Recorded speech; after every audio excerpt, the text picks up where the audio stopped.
সৰ্বভাৰতীয় ফুটবল ফেডাৰেশ্যনৰ স্বামী বিবেকানন্দ অনূৰ্ধ্ব 20 বছৰ ৰাষ্ট্ৰীয় ফুটবল চেম্পিয়নশ্বিপ এইবাৰ ছত্তীশগড় ফুটবল সন্থাৰ আমন্ত্ৰণক্ৰমে ছত্তীশগড়ৰ নাৰায়ণপুৰত অনুষ্ঠিত হৈ আছে। অসম দলৰ খেলা 12 তাৰিখে আছে। আজি আমি অসম দলটো ইতিমধ্যে ঘোষণা কৰিছোঁ। অসম দলটো আজি ঘোষণা কৰা 18জনীয়া দলটো আজি ভজু ৰেলৱে ষ্টেচনৰ পৰা কামৰূপ ৰেলৰ যোগেৰে হাওৰালৈ যাব। হাওৰাৰ পৰা ৰায়পুৰ অভিমুখে যাব। ৰায়পুৰৰ পৰা নাৰায়ণপুৰলৈ বাছেৰে যাব। ইতিমধ্যে আমি ঘোষণা কৰা 18জনীয়া দলটোত আমি অসমৰ বিভিন্ন প্ৰান্তৰ এই মূল শিবিৰলৈ আমি 40জন খেলুৱৈ আমন্ত্ৰণ জনাইছিলোঁ। তাৰ আগতে 22 এপ্ৰিল তাৰিখে নুমলীগড় ৰিফাইনেৰী টাউনশ্বিপ খেলপথাৰত আমাৰ প্ৰাৰম্ভিক বাছনি প্ৰক্ৰিয়া অনুষ্ঠিত হৈছিল, য'ত অসম ফুটবল সন্থাৰ স্বীকৃতিপ্ৰাপ্ত 54খন জিলাৰ প্ৰায় 110জন খেলুৱৈ অংশগ্ৰহণ কৰিছিল। তাৰ পৰা আমি প্ৰথম পৰ্যায়ৰ নিৰ্বাচনৰ পৰা আমি মূল শিবিৰলৈ আমি 40জন খেলুৱৈক আমন্ত্ৰণ জনাইছিলোঁ, নিৰ্বাচন কৰিছিলোঁ। আৰু 40জন খেলুৱৈ যোৱা 26 এপ্ৰিল তাৰিখৰ পৰা আমাৰ মাহমৰা চৰাইদেউ জিলা ক্ৰীড়া সন্থাৰ অন্তৰ্গত মাহমৰা ক্ৰীড়া সন্থাৰ আতিথ্যত এই গৰৈমাৰী ক্ৰীড়া প্ৰকল্পত প্ৰশিক্ষণ লৈ আছিল। আৰু এই দলটোৰ মুখ্য প্ৰশিক্ষক হিচাপে ইতিমধ্যে অসম ফুটবল সন্থাই আমি নিযুক্তি দিছিলোঁ একালৰ ৰাষ্ট্ৰীয় ফুটবলাৰ, অসম পুলিচ দলৰ প্ৰায় 5 বছৰৰ অধিনায়কৰ দায়িত্বত পালন কৰা এছিয়ান ফুটবল কনফেডাৰেশ্যনৰ চি লাইচেঞ্চধাৰী প্ৰশিক্ষক ডিব্ৰুগড় অনুজ গগৈ, আৰু তেখেতক সহায় কৰিছিল AFC আনজন চি লাইচেঞ্চ হোল্ডাৰ অসীম হাজৰিকাই।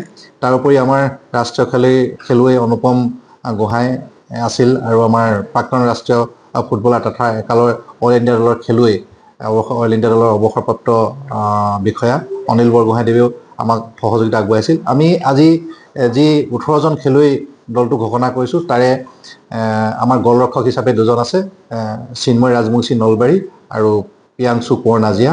আৰু ৰক্ষণ বিভাগত আছে আমাৰ আশীষ তপ্প ডিব্ৰুগড়, স্বাধীন ৰংহাং পশ্চিম কাৰ্বি আংলং, চুবিলং ইংটি কাৰ্বি আংলং, দিবাংগ সোণোৱাল ডিব্ৰুগড়, তাৰপিছত আশীষ তপ্প ডিব্ৰুগড় আছে। তাৰোপৰি আমাৰ মিডফিল্ডাৰ হিচাপে আছে আমি এইবাৰ দলটোৰ অধিনায়কৰ দায়িত্ব প্ৰদান কৰা চৰাইদেউ অবি বৰগোহাঁই, যোৰহাটৰ বাস্তৱ বৰা, কোকৰাঝাৰৰ ৰবিলাল বসুমতাৰী, নাজিৰাৰ লোকাব্য বৰগোহাঁই, শদিয়াৰ জিতুল টায়ে, আপোনাৰ কি কয় তিনিচুকীয়াৰ ৰোহিত মুৰা। তাৰোপৰি আক্ৰমণ বিভাগত আছে ৰোহিত বড়ো চাউথ কামৰূপ, চন্দন বড়ো যিজন খেলুৱৈ এসময়ত জাৰ্মানীত প্ৰশিক্ষণ গ্ৰহণ কৰিছিল ওদালগুৰি, চন্দন বড়ো আছে। তাৰোপৰি আছে আমাৰ বিলিফাং বড়ো, তেখেত চালবাৰী, আৰু এজন খেলুৱৈ আছে। তাৰোপৰি আমাৰ ৰক্ষণ বিভাগৰ এজন খেলুৱৈৰ নাম থাকি গ'ল চুক্ৰা ওৰাং, তেখেতে আমি 18জন খেলুৱৈ। এই 18জন খেলুৱৈ আৰু এজন আছে জেণ্টুল কুলি আছে আমাৰ ধেমাজি, আৰু এজন ৰক্ষণ বিভাগৰ খেলুৱৈ থাকি গ'ল পদ্ম দলে, তেখেতো ধেমাজি। এই 18জন খেলুৱৈৰ দ্বাৰা অসম দলটো গঠিত হৈছে। আমি আশা কৰিছোঁ যে অসম দলৰ গ্ৰুপত আছে মহাৰাষ্ট্ৰ, পাঞ্জাৱ আৰু গোৱা। আমি গ্ৰুপত 3খন মেচ খেলিব লাগিব। 3খন মেচ যদি আমি তাত গ্ৰুপত যদি চেম্পিয়ন হওঁ, তেতিয়াহ'লে প্ৰথম স্থান শীৰ্ষ স্থান দখল কৰোঁ, তেনেহ'লে আমি কোৱাৰ্টাৰ ফাইনেললৈ উন্নীত হ'ম। আমি আশা কৰিছোঁ অসম দল এটা শক্তিশালী অসম দল গঠন কৰিছে। প্ৰশিক্ষকসকলে খুব সুন্দৰভাৱে এদিন প্ৰশিক্ষণ প্ৰদান কৰিলে, আৰু তথাপিতো বতৰ খুব প্ৰতিকূল বতৰ, তাৰ মাজতে আমাৰ খেলুৱৈসকল প্ৰশিক্ষণ ল'লে, আৰু তাৰ পৰা আমাৰ দলটো নিৰ্বাচিত কৰা হ'ল। আমি আশা কৰিছোঁ যে দলে মানে সুন্দৰ প্ৰদৰ্শন আগবঢ়াব আৰু অসমলৈ গৌৰৱ কৰি আনিব। আমি এটা কথা খুব গৌৰৱেৰে কওঁ যে মাহমৰা ফুটবল এটা ঐতিহ্য আছে। এই মাহমৰাত আমি এসময়ত মাহমৰা প্ৰতি ঘৰতে এজন হ'লেও জিলা পৰ্যায়ৰ খেলুৱৈ আছিল। আৰু মাহমৰা বুলি ক'লে এটা ফুটবলৰ সুনাম আছে। এই মাহমৰাৰ পৰাই গৈ অনিল বৰগোহাঁই ডাঙৰীয়াই ভাৰতীয় জাতীয় জুনিয়ৰ দললৈ শিবিৰলৈ আমন্ত্ৰণ লাভ কৰিছিল। তেখেতে কেইবাবাৰো সন্তোষ ট্ৰফী অসম দলক উপনীত কৰিছিল। তেখেতে খেলৰ যোগেদিয়ে, ফুটবলৰ যোগেদিয়ে তেখেতে অল ইণ্ডিয়া লিমিটেড দুলীয়াজানৰ দৰে এটা উচ্চ মানদণ্ডৰ দলত তেখেতে মকল পাবলৈ সক্ষম হৈছিল। তাৰোপৰি এই